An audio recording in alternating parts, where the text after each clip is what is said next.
ಈ ಯೂಟ್ಯೂಬ್ ನೋಡಿ ಅಡುಗೆ ಮಾಡೋದಟ್ಟು ಬಿಡ್ರಿ ಅವ ನಿಮ್ಗೆ ಹೇಳ್ತಾನೆ. ಈ ಕಡೆ ಹಚ್ಚಿಡುದು ಈ ಕಡೆ ಮಾಡೋದು ಏನು ಮಾಡಿ ಎಲ್ಲ ಮನೆ ಹಾಳು ಮಾಡಿದವು ಇವ ನಿಮ್ಗೆ ಹೇಳ್ತಾನೆ. ಇವೆಲ್ಲ ನಾಲ್ಗೆ ರುಚಿಗಾಗಿ ಮಾಡಿದಂಥ ಹೊರತು ಹೊಟ್ಟೆ ಹಿತಕ್ಕಾಗಿ ಮಾಡಿದ್ವು ಅಲ್ಲ. ಮನುಷ್ಯ ಊಟ ನಾಲ್ಗೆ ಕೇಳಿ ಉಣ್ಬೇಕು, ಹೊಟ್ಟೆ ಕೇಳಿ ಉಣ್ಬೇಕು, ನಾಲ್ಗೆ ಕೇಳಿ ಅಲ್ಲ. ನಾವೆಲ್ಲ ಮಂದಿಗೆಲ್ಲ ನಾಲ್ಗೆ ಕೇಳೇ ನಡೆಸೀವಿ. ಕೇಳಿ ಎಲ್ಲಿಗೆ ಬಂತ ಪರಿಸ್ಥಿತಿ ಅಂದ್ರೆ, ನನಗೆ ನಿನ್ನೆ ನಮ್ಮ ಮಠದಾಗ ಇಂಜಿನಿಯರ್ ಬಂದಿದ್ರು. ನಮ್ಮ ಮಠದ ಇಂಜಿನಿಯರ್ ಮುಂಬೈದವ್ರು ಅದಾರ, ಆರ್ಕಿಟೆಕ್ಚರು. ಮಾತಾಡ್ಕೊಂಡು ಕುಂತಿದ್ದೀವಿ. ಅವ್ರೊಂದು ಮಾತು ಹೇಳಿದ್ರು, ನನಗೆ ಭಾಳ ಭಯಾನಕ ಅನಿಸ್ತದು.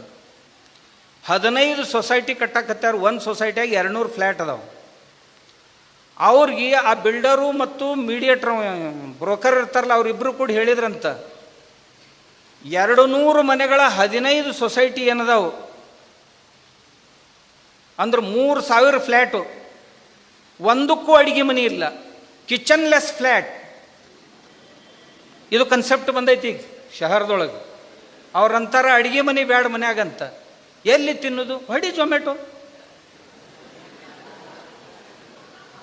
ಮುಂಜಾನೆ ಒಬ್ಬನ ತರಿಸೋದು, ಮಧ್ಯಾಹ್ನಕ್ಕೊಬ್ಬನ ತರಿಸೋದು, ಸಂಜೆಗೊಬ್ಬನ ತರಿಸೋದು, ತಿಂದು ದೌಡ ಹಲಿಗೆ ಹೊಡ್ಕೊಂಡು ಹೋಗೋದು. ಮತ್ತೇನು ಮಾಡೋದು? ಇಷ್ಟು ತಿಂದಿಂದ ಇರಾಕ್ ಹೆಂಗೆ ಆಕೈತಿ? ದಿನ ಒಬ್ಬರು ತಂದು ತಿಂದ್ರಿ ಅಂದ್ರೆ ಇರಾಕ್ ಹೆಂಗೆ ಆಕೈತಿ? ಆ ಅನ್ನದೊಳಗೆ ಏನು ಚಲೋದಿರ್ತೈತಿ ಅಲ್ಲ ಅಲ್ರಿ? ಅದರೊಳಗೆ ಏನೇನು ಸೇರಿಸಿರ್ತಾರೆ ನಮ್ಮ ನಾಲಿಗೆ ರುಚಿ ಬರ್ಬೇಕಂತ. ಅದನ್ನೆಂದರೆ ವಿಚಾರ ಮಾಡಿವೆ ನಾವು? ಏನೂ ಮಾಡಿಲ್ಲ. ಪ್ರಿಸರ್ವೇಟ್ರಿ ಎಷ್ಟು ಹಾಕ್ಯಾರ ಎಂದರೆ ಕೇಳಿವೆ? ಸೋಡಾ ಎಷ್ಟು ಹಾಕಿದ್ರಿ ಎಂದರೆ ಕೇಳಿವೇನು ನಾವು? ಅಜಿನೋಮೋಟೋ ಎಷ್ಟು ಹಾಕಿದ್ರಂತ ಎಂದರ ನೋಡಿವೇನು ನಾವು? ಈ ಲಗ್ನ ಮುಹೂರ್ತದಾಗ ಸಹಿತ ಅಜಿನೋಮೋಟೋ ತಂದು ಹಾಕಾಕತ್ತೇವ್ರಿ. ಯಾವುದು ನಮ್ಮ ಶರೀರದೊಳಗಿನ ಎಲ್ಲ ಶಕ್ತಿಯನ್ನು ಹೀರಿ ಹೊರಗೆ ಹಾಕೋ ಕೆಲಸ ಮಾಡ್ತೈತಿ, ಆ ಅಜಿನೋಮೋಟೋ ಅಡುಗೆ ಮಾಡ್ಸಾಕತ್ತಾರೆ ಈಗ ಎಲ್ಲರೂ ತಂದು. ಅದನ್ನು ಹೆಚ್ಚು ಕಡಿಮೆ ಈಗ ಮನೆಯವರು ಸಹಿತ ಕೆಲವು ಮಂದಿ ಫಾಲೋ ಮಾಡೋಕೆ ಶುರು ಮಾಡ್ಯಾರ. 2 ದಿವಸ ಬದುಕವ್ರಿ ಇದನ್ನು ತಿಂದು ನೀವು. ಅದು ಬ್ಯಾನ್ ಐತಿ. ಬ್ಯಾನ್ ಇದ್ರೂ ಎಲ್ಲ ಅಂಗಡಿಯಾಗ ಸಿಗ್ತೈತಿ. ಇದು ಆಶ್ಚರ್ಯ ನಮ್ಮ ದೇಶದಾಗ. ಆಕ್ಸಿಟಾಕ್ಸಿನ್ ನಮ್ಮ ಕಡೆ ಬ್ಯಾನ್ ಐತದು. ದನಗಳಿಗೆ ಕೊಡಬಾರ್ದು, ಅದು ಹಿಂಡು ಹೊತ್ನ್ಯಾಗ ಅಂತ. ಆದರೆ ಎಲ್ಲರ ಅಂಗಡಿಯಾಗ ₹1 ಸಿಗ್ತೈತಿ, ಈಗೂ ಸಿಗ್ತೈತಿ. ಅದನ್ನು ತಂದು ಹಚ್ಚಿಸ್ತಾರ, ಹಾಲು ಕರಿತಾರ. ಅದು ಹಾಲಿನಾಗ ತಕ್ಷಣ ಇಳಿದಿರ್ತೈತಿ. ಯಾವ ಕುಡಿತಾನ ಅವಾಗ ಎಂದೂ ಮಕ್ಕಳಾಗೋದು. ಡೇರಿ ಹಾಲು ತಂದು ಕುಡಿಯೋರದಿರಲಿ. ಡೇರಿ ಹಾಲೇನು ಭಾಳ ಚಲೋ ಅಂತ ತಿಳ್ಕೊಂಡಿರಿ? 32 ಪ್ರಕಾರದ ಕೆಮಿಕಲ್ ಸೇರ್ಲಾರ್ದ ನಮ್ಮ ಮನೆಗೆ ಹಾಲು ಬರೋಕೆ ಸಾಧ್ಯ ಇಲ್ಲ. ಅದು 32 ಪ್ರಕಾರದ ಕೆಮಿಕಲ್ಸು. ಯಾಕಂದ್ರೆ ನಿಮಗೆ ರುಚಿ ಹೆಚ್ಚಾಗಬೇಕು, ದಪ್ಪಗ ಪದರ ಬರ್ಬೇಕು, ಕೆನಿ ಪದರ ಬರಬೇಕು, ಆಮ್ಯಾಗ ದೌಡ್ ಕೆಡಬಾರ್ದು ಹಾಲು. ಇಷ್ಟು ಮಾಡಬೇಕಾಗಿತ್ತು ಅಂದ್ರೆ 32 ಪ್ರಕಾರದ. ಆಮ್ಯಾಗ ನಿಮ್ಮ ಬಾಯಿಗೆ ನಾಲಿಗೊಮ್ಮೆ ಸರಿ ಚಟ ಬಿತ್ತಂದ್ರೆ ಬಿಡಬಾರ್ದಂತ ಅನ್ನಿಸ್ಬೇಕು. ಇದರ ಸಲುವಾಗಿ 32 ಪ್ರಕಾರದ ಕೆಮಿಕಲ್ಗಳನ್ನು ಅದರೊಳಗೆ ಸೇರಿಸಿಂದನ ಆ ಪಾಕೆಟ್ನಾಗಿಂದ ನಮ್ಮ ಮನೆಗೆ ಬರ್ತೈತೆ ಹಾಲದು. ಬೆಕ್ಕಟ್ಟು ಡೇರಿ ಇದಿರಲ್ದಕ್ಕೆ. ಆ ಡೇರಿ ಹಾಲಿನ ಕಲೆಕ್ಷನ್ 1000 ಲೀಟ್ರ್ ಇತ್ತಂದ್ರೆ ಮಾರಾಟ 1,500 1,500 ಲೀಟ್ರ್ ಇರ್ತೈತಿ. 500 ಲೀಟ್ರ್ ಹಾಲು ಎಲ್ಲಿಂದ ಬಂತು? ಎಲ್ಲ ಡೂಪ್ಲಿಕೇಟ್. ಅದು ಮಾಡಬಾರ್ದ ಪ್ರಕಾರದಿಂದ ಹಾಲು ತಯಾರು ಮಾಡಿ ಇದನ್ನು ಎಲ್ಲ ತಿಂದು ಉಂಡು ಬದುಕಿದ್ದಿದ್ದು ಎಲ್ಲ ಮಂದಿ. ನೀವು ಎಲ್ಲ ಅವರ ಅದೀವಿ. ನೀವು ಅನ್ನೋರು ಎಲ್ಲನೂ ಹಿಂಗೆ ಹೇಳ್ಕೊತ ಹೋದ್ರಿ ಅಂದ್ರೆ ನಾವು ಬದುಕುದು ಹೆಂಗಿನ್ನಂತ. ಸಕ್ಕರೆ ತಿಂತೀರಪ್ಪ, ಸಕ್ಕರೆ ಏನು ಚಲೋ ಆಯ್ತದು? ಗಂಧಕದ ಪ್ರಮಾಣ ಏನು ನಮ್ಮ ಶರೀರಕ್ಕೆ ಎಷ್ಟು ಬೇಕು ಅಷ್ಟ ಆಯಿತು, ಅದಕ್ಕಿಂತ ಹೆಚ್ಚೈತಂತ ಎಂದರೆ ಕೇಳಿವೆನ್ನೋ? ಅದಕ್ಕೆ ಇಲ್ಲ. ನಾನ್ ಎಡಿಬಲ್ ಅಂತ ಡಿಕ್ಲೇರ್ ಮಾಡಿದ್ರು ನಮ್ಮ ಭಾರತೀಯ ಸಕ್ಕರೆಯನ್ನು ಯುರೋಪ್ದವರು. ಯಾಕಂತಂದ್ರೆ ಸಲ್ಫರ್ ಟ್ರೀಟ್ಮೆಂಟ್ ಮಾಡುವ ಹೊತ್ತಿನಾಗ ಬೆಳ್ಳಗೆ ಕಾಣ್ಬೇಕಂತ ತಿಳ್ಕೊಂಡು ಏನೇನೋ ಮಾಡ್ತೀವಲ್ಲ, ಎಲುವಿನ ಪುಡಿ ಹಚ್ಚುತ್ತೀವಿ. ದನಗಳಿಗೆ ಸತ್ ನಂತರ ಅದ್ರ ಎಲುವಿನ ಪುಡಿ ಇರ್ತೈತಲ್ಲ ಅದನ್ನು ಬಳಸ್ತೀವಿ. ಬೆಳ್ಳಗೆ ಮಾಡೋಕೆ ಸಲ್ಫರ್ ಹಾಕ್ತೀವಿ. ಆಮ್ಯಾಗ ಅದ್ರಾಗ ತಿನ್ನಬೇಕಾದಂಥ ಅಂಶ ಅಂತ ಏನಿರ್ತೈತಲ್ಲ ಅದು ಕುಡುಕರು ಭಾಗ್ಯವಂತರಪ್ಪ. ಮೊಲ್ಯಾಸಿಸ್ ಅಂತ ಏನಿರ್ತೈತಲ್ಲ, ಮದರ್ ಲೀಕರ್ ಎಲ್ಲ ಅದ್ರಾಗ ಹೋಗಿರ್ತೈತಿ. ಅವು ಕುಡುಕರು ಚಲೋ ನೋಡ್ರಿ. ಸಕ್ರೆ ನಾವು ತಿಂತೀವಿ, ಕುಡುಕರು ಅದನ್ನು ಕುಡಿತಾವೆ.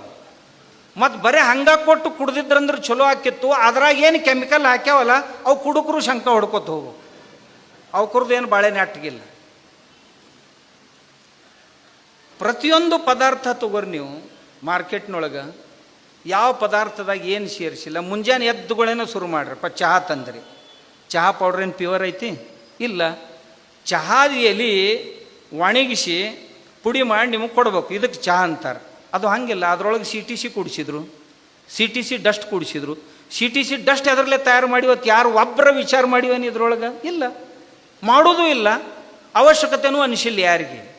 ಹೊಡೆದೀವಿ ಕುಡ್ಕೋತ ಹೊಂಟೀವಿ ಹಂಗೆ. ಹಾಲು ನೈನೈಗೆ ಹೇಳಿದ್ನಿ ಅದನ್ನು, ಹೌದಲ್ಲ. ನೀರು ಕ್ಲೋರಿನೇಟೆಡ್ ವಾಟರ್. ಯಾವುದು ಚಲೋ ಐತಪ್ಪ ಇದ್ರಾಗ? ಬೆಳಗ್ಗೆ ಎದ್ದು ಕೂಡಲೇ ಫಸ್ಟ್ ಐಟಮ್ ಇದು. ಎರಡನೇ ದಿನ ನಾಷ್ಟಕ್ಕೆ ಬರ್ರಿ. ರವಾ ಉಪ್ಪಿಟ್ಟಾರ ಮಾಡ್ತೀರಿ, ಶಿರಾರ ಮಾಡ್ತೀರಿ, ಬೇಡ ಇಡ್ಲಿಯಾರ ಮಾಡ್ತೀರಿ, ದೋಸೆಯಾರ ಅಂದ್ರೆ ಅಕ್ಕಿವು ಮಾಡ್ತೀರಿ, ಬೇಡ ಗೋಧಿವು ಮಾಡ್ತೀರಿ. ಅಕ್ಕಿ ಗೋಧಿ ಎರಡೂ ಬೇಕು. ಆ ಅಕ್ಕಿ ಗೋಧಿಯಾಗ ತಿನ್ನೋದೇನಿರ್ತೈತಲ್ಲ ಅದನ್ನು ತೆಗೆದು ಹೊರಗೆ ಹಾಕ್ತಾರೆ ಮೊದಲು. ಅದ್ರ ಮ್ಯಾಗ ಪದರ್ ಇರ್ತೈತಲ್ರಿ, ಅದನ್ನು ಅದ್ರಾಗ ತಿನ್ನಬೇಕಾದಂಥ ಅಂಶ ಇರೋದು ಆ ಪದರ್ನಾಗ. ಅದನ್ನು ಸುಲಿದು ಮೊದಲು ದನಗಳಿಗೆ ಹಾಕ್ತಾರೆ. ಅದನ್ನು ನಡು ದನಗಳಿಗೆ ಹಾಕ್ಬೇಕೇನಿರ್ತೈತಲ್ಲ ಅದು ನಮಗೆ ಹಾಕ್ತಾರೆ. ಅದ್ರಾಗ ಏನೂ ಇರಂಗಿಲ್ಲ, ಅದು ದನಕ್ಕೆ ಹಾಕ್ಬೇಕು. ಯಾಕೆ ಏನೂ ಇರೋದಿಲ್ಲ ಅಂತಂದ್ರೆ 6 ತಿಂಗಳಗಟ್ಲೆ ಅದಕ್ಕೆ ಹುಳ ಹತ್ತಂಗಿಲ್ಲ. ನೀವು ಬೇಕ್ರಿ ಯಾಕೆ ಹಿಂಗೆ ಮಾಡಿದ್ರಂದ್ರೆ ಹುಳ ಹತ್ತಬಾರ್ದಂತ. ಹುಳುಗಳು ಮನುಷ್ಯರಿಗಿಂತ ಭಾಳ ಶಾಣ್ಯವು. ಏನು ತಿನ್ನಬೇಕು ಏನು ತಿನ್ನಬಾರ್ದಂತ ಹುಳಕ್ಕೆ ಎಷ್ಟು ತಿಳಿತೈತಲ್ಲ ಅಷ್ಟು ಮನುಷ್ಯಾಗ ತಿಳಿದಿದ್ರೆ ಮನುಷ್ಯ ಅವನವ್ನು ಭಾಳ ಶಾಣೆ ಹಾಕಿದ್ದ. ದನಗಳಿಗೆ ತಿಳಿದಟ್ಟು ಮನುಷ್ಯಾಗ ತಿಳಿದಿತ್ತಂದ್ರೆ ಮನುಷ್ಯ ಭಾಳ ಭಾರಿ ಹಾಕಿದ್ದ. ತಂಬಾಕು ಬಿತ್ತಿದ ಹೊಲದಾಗ ದನಗಳು ಬೆಕ್ಕದಂಗೆ ಬಿಡ್ರಿ, ಎಲಿಗೆ ಬಾಯಿ ಹಚ್ಚಿದ್ರೆ ನನಗೆ ಕೇಳ್ರಿ. ನೀವು ತುಂಬಿದ ಹೊಲದಾಗ ರೀ ತಂಬಾಕದ ಬೆಳೆ ಇತ್ತು ಹೊಲದಾಗ, ದನ ಹಿಂಗೆ ಬಿಡ್ರಿ ನೀವು, ತಪ್ಪಿ ಸಹಿತ ಅದಕ್ಕೆ ಬಾಯಿ ಹಚ್ಚಂಗಿಲ್ಲ. ನಾ ಕೇಳಿದೆ ಅದಕ್ಕೆ ಯಾಕತ್ತ, ತಂಬಾಕು ತಿನ್ನೋ ಪದಾರ್ಥ ಅಲ್ಲ ಅಂತದು. ಯಾವ ದನ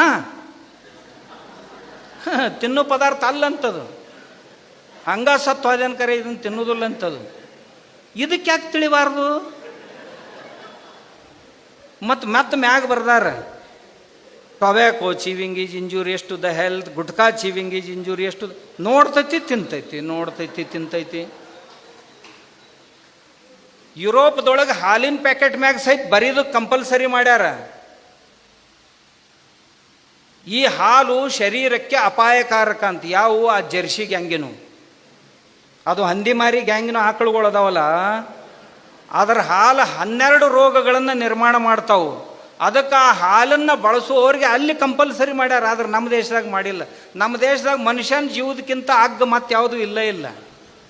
ಅಗ್ಗದರದ ಕಾಳಿನ ಅಂಗಡಿಯಾಗಿಂತಲೂ ಅಗ್ಗ ಯಾವುದು ಅಂದ್ರೆ ಮನುಷ್ಯನ ಜೀವ. ಬೇಕಾದವ್ರು ಬೇಕಾದಲ್ಲಿ ಬೇಕಾದಂಗೆ ತೊಗೊಂಡು ಹೋಗ್ರಿ. ಅದು ಬೆಕ್ಕಾದ ತಿನ್ನಿಸ್ರಿ, ಬೇಕಾದ ಉಣಿಸ್ರಿ, ಬೇಕಾದಂಗೆ ಕಳಿಸ್ರಿ. ಅವ್ರನ್ನ ಯಾರೂ ಕೇಳೋರು ಇಲ್ಲ ನಮ್ಮ ದೇಶದಾಗ. ಇದು ನಮ್ಮ ಸ್ಥಿತಿ.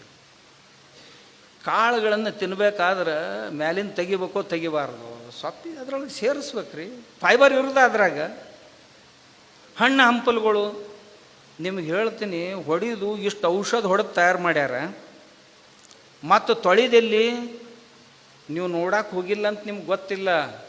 ಈ ಗಟಾರ್ ನೀರು ಊರ ದಂಡಿಗೆ ಎಲ್ಲಿ ಒತ್ತಟ್ಟು ಕಲೆಕ್ಟ್ ಆಗಿರ್ತೈತಲ್ಲ, ಅಲ್ಲೇ ಗಾಡಿ ನಿಂದಿರಿಸಿ ಸ್ವಚ್ಛಗ ತೊಳ್ಕೊಂಡು ನಿಮ್ಮ ಮತ್ತಲ್ಲಿ ಮಾರಕ್ಕೆ ಬಂದಿರ್ತೈತೆ. ಅದು ಇನ್ನು ಕೆಲವು ಮಂದಿ ತಮ್ಮ ಹೊಲದಾಗ ತೊಳ್ಕೊಂಡು ಬಂದಿರ್ತಾರೆ. ಏನು ಹೇಳಿ ನಿಮ್ಗೆ, ನೀವು ಮೂಲತನ ಯಾವಾಗೂ ಹೋಗಂಗಿಲ್ಲ ಅನ್ನೋಣ ನಿಮ್ಗೇನು ಆಮ್ಯಾಗ ಗೊತ್ತಿರಬಾರ್ದು. ಗೊತ್ತಿಲ್ಲದಕ್ಕೆ ನಡೆದೈತೆ ನಿಮ್ಮ ಗಾಡಿ. ಅಜ್ಞಾನದೊಳಗೆ ಭಾಳ ಸುಖ ಇರ್ತೈತೆ. ಒಮ್ಮೊಮ್ಮೆ ತಿಳಿತಂತಂದ್ರೆ ನೀವು ಬದುಕೋದಿಲ್ಲ, ಮತ್ತು ತಿನ್ನೋದಿಲ್ಲ. ಇದು ನಮ್ಮ ತರಕಾರಿ. ಹಣ್ಣು ತರಕಾರಿಗೆ ಹಿಂಗೆ ಹೆಡಕ್ಕೆ ಒಗೆದಿರ್ತೈತೆ. ಕೊತ್ತಂಬರಿ ಮೆಂತ್ಯ ಪಲ್ಯ ಹೆಡಕ್ಕೆ ಒಗೆದಿರ್ತೈತೆ. ಹಿಂಗೊಂದು ಸ್ಪ್ರೇ ಮಾಡಿದ ಕೂಡಲೇ ದಡಗ್ಗನ ನಾಗಪ್ಪನ ಹಿಡಿ ಎತ್ತಂಗೆ ಎತ್ತೈತೆ ನೋಡಿ. ಸ್ಪ್ರೇ ಮಾಡಿದ ಕೂಡ ಏನು ಅದು ವಿಷಾನ ಸ್ಪ್ರೇ ಮಾಡೋದು, ವಿಷಾನ ಅದು. ಅದನ್ನು ನೀವು ಸಾವಯವದವ್ರು ಏನರ ಒಂದು ಜರ ಹೆಡಕ್ಕೆ ಬಿದ್ದದ್ದು, ಅದು ಹೆಡಕ್ಕೆ ಬಿದ್ದೈತೆ, ಅದು ಹೆಡಕ್ಕೆ ಹೋಗದೈತಿ, ಅದನ್ನೇ ನನಗೆ ಮಾರಾಟ ಮಾಡ್ತಿ ಅಂತಾನೆ. ಮತ್ತು ಆ ವಿಷ ಹೊಡೆದು ಕೊಟ್ಟರೆ ಇವನು ತಿನ್ನವನ ಅದನ್ನು. ನಾನು ಅದಕ್ಕೆ ತಮಗೇನು ಪ್ರಾರ್ಥನೆ ಮಾಡ್ಕೋತೀನಿ ಅಂತಂದ್ರೆ, ತಾವು ಈ ವಿಷದಿಂದ ಕೂಡಿದಂತಹದ್ದು, ವಿಷದಿಂದ ಪರಿಷ್ಕರಿಸಲ್ಪಟ್ಟಂತಹದ್ದು, ಮತ್ತು ಅದು ಅಲ್ದ ಈ ಹೊರಗಡೆ ಏನೇನು ಪದಾರ್ಥಗಳದಾವು ಅವು ಯಾವ ಪರಿಶುದ್ಧವಾಗಿ ಮಾಡ್ತಾರಂತ ಅನಿಸೋದಿಲ್ಲ. ನಮಗೆ ರುಚಿ ಹೆಚ್ಚು ಮಾಡೋಕೆ, ಹೆಚ್ಚು ಕಾಲ ಟಿಕಾಯಿಸೋಕೆ ಏನೇನು ಹಾಕ್ತಾರೆ ದೇವರ ಬಲ್ಲ. ಎಷ್ಟು ಸಾಧ್ಯ ಐತೆ ಅಷ್ಟು ನಮ್ಮ ಕಣ್ಣೆದುರಿಗೆ, ನಮ್ಮ ಸುತ್ತಮುತ್ತ ಬೆಳೆದದ್ದಿರ್ಬೇಕು. ನಮ್ಮ ಕಣ್ಣೆದುರಿಗೆ, ನಮ್ಮ ಕಿವಿಗೆ ಕೇಳುವಂಥದ್ದು, ನಾವು ನೋಡುವಂಥದ್ದು ಇರ್ಬೇಕು. ಬಹಳ ಪ್ರವಾಸ ಆಗಿರಬಾರ್ದು. ಅದಕ್ಕೆ ಅಂಥ ಕಾಳು ಕಡಿಗಳನ್ನು ನಾವು ತೊಗೊಂಡು ತಿನ್ಬೇಕು. ಅವು ಕಾಣಕ್ಕೆ ಎಷ್ಟು ದೊಡ್ಡ ಅದಾವು, ಎಷ್ಟು ಚಂದ ಅದಾವು, ಇದನ್ನು ನೋಡಕ್ಕೆ ಹೋಗಬೇಡ್ರಿ. ಆರೋಗ್ಯಕ್ಕೆ ಎಷ್ಟು ಹಿತ ಅದಾವು ಅವನ್ನ ನೋಡ್ಬೇಕು. ಅದರ ಸಲುವಾಗಿ